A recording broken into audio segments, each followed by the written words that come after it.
So let's first talk about how injuries occur.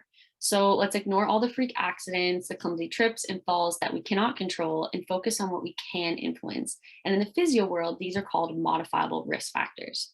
So understanding modifiable risk factors and which ones are most prevalent in your life will help you understand the type of habits that put you at a higher risk of injury.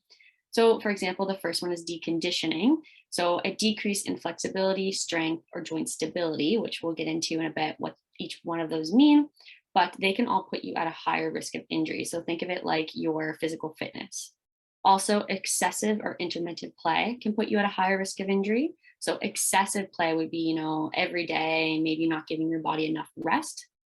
Intermittent play would be maybe more what we're tailoring this presentation towards. And it's perhaps you don't do much physical activity and then you decide to enter into a tennis tournament. And finally, it could also be poor technique.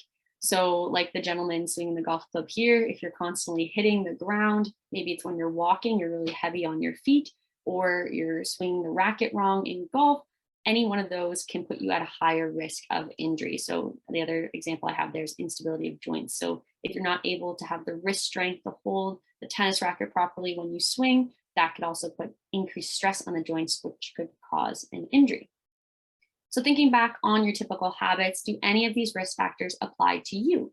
It could be many, it could be just a few, but we're going to focus mostly on the deconditioning.